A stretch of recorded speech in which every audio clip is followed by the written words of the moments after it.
अब हम देखेंगे प्रयोग के आधार पर शब्दों के भेद।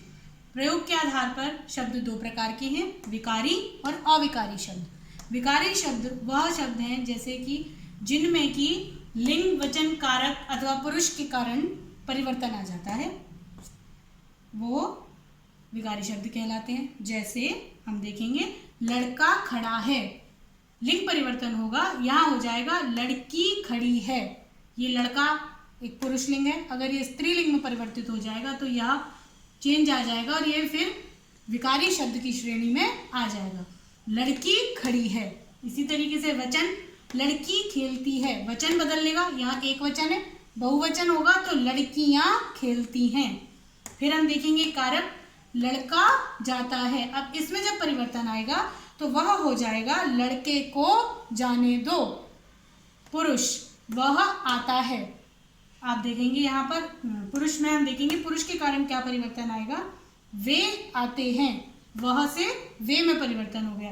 तो ये जो परिवर्तन हुए, यह परिवर्तन विकारी शब्द की श्रेणी में आते हैं। यह चार प्रकार के हैं, जैसे आपने यहाँ देखे संज्ञा, सर्वनाम, विशेषण और क्रिया।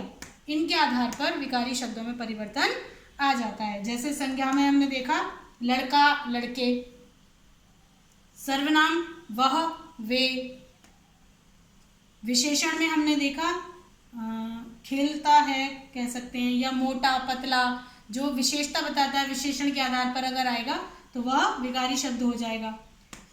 फिर होगा फिर रह गया क्रिया, जैसे कह सकते हैं आता है, जाता है, खाया, खाई, यानी क्रिया जो है जिसमें परिवर्तन आएगा वह विकारी शब्द की श्रेणी में आएगा। अब हम देखेंगे अविकारी शब्द।